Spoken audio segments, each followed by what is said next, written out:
My only goal was to make myself look as normal as possible.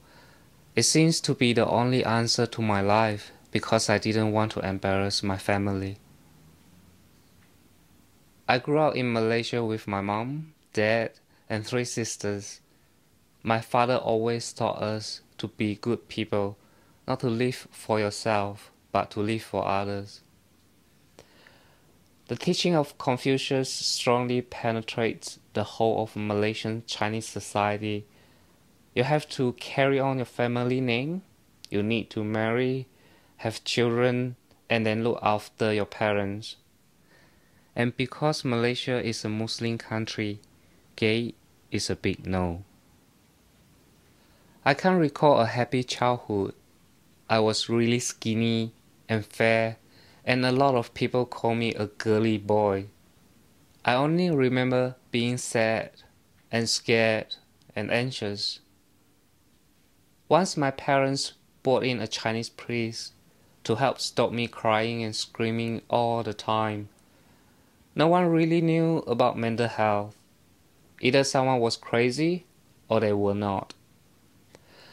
According to the priest, I was being disturbed by bad spirits. I think for me it was a combination of many things. My unhappy family, my dad's compulsive gambling, my gayness.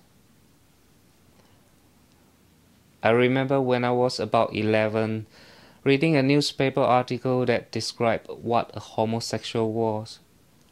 I felt relief.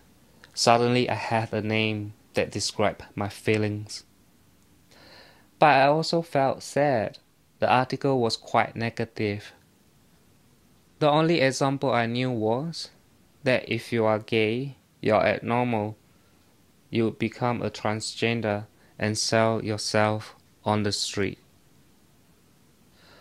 One of the things I feared most was the rejection of love. When I was 16, I had my first gay relationship with a classmate. I wanted to share it with my family, but I couldn't. Everything had to be very secretive. Like when I would write him a letter, I would have to be careful about what I said. His sister actually read one of the letters and told his mom, and then I couldn't see him anymore. I remember crying a lot and feeling so much pain that I had to bang my head on the wall. I started to miss school.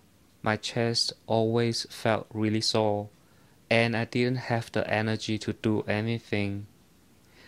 As I got older, everyone kept asking me, "Why don't you have a girlfriend?" It made me feel like a freak. The lowest point was when I locked myself in my room after having a huge fight with my mom. My sister and mom started knocking on the door. "Tell us what you want, anything." Out of my mouth, I said, "I want to go overseas." I had no idea of where I was going to go. I didn't have a plan, but I just wanted to get away. Leaving the country was the best thing. It gave me the freedom not to worry about how other people thought about me. But it was very sad. I missed my family. They were all I had known for the past 28 years. A lot of things changed after I came to New Zealand. It was the first time ever I could be myself. I started to see how society can post their values into a person. It made me see that I am able to choose a lifestyle that I want, but it means I need to choose the right country to be in. It was also in New Zealand that I first found out about depression and anxiety. I was taking a university paper, and one day I saw the diagnosis of depression, and I suddenly realized that this is what I had. It was a hard moment, but at least I now knew what it was. My depression and anxiety are like old friends. They have been with me for such a long time, but now when it gets really intense, I know I have to take care of myself by talking to people and getting help. I remember someone once told me that you get better if you allow yourself to get better. You just got to hang in there. It's like the weather. Sometimes you get the good one, sometimes a bad one. Remember, it all passes.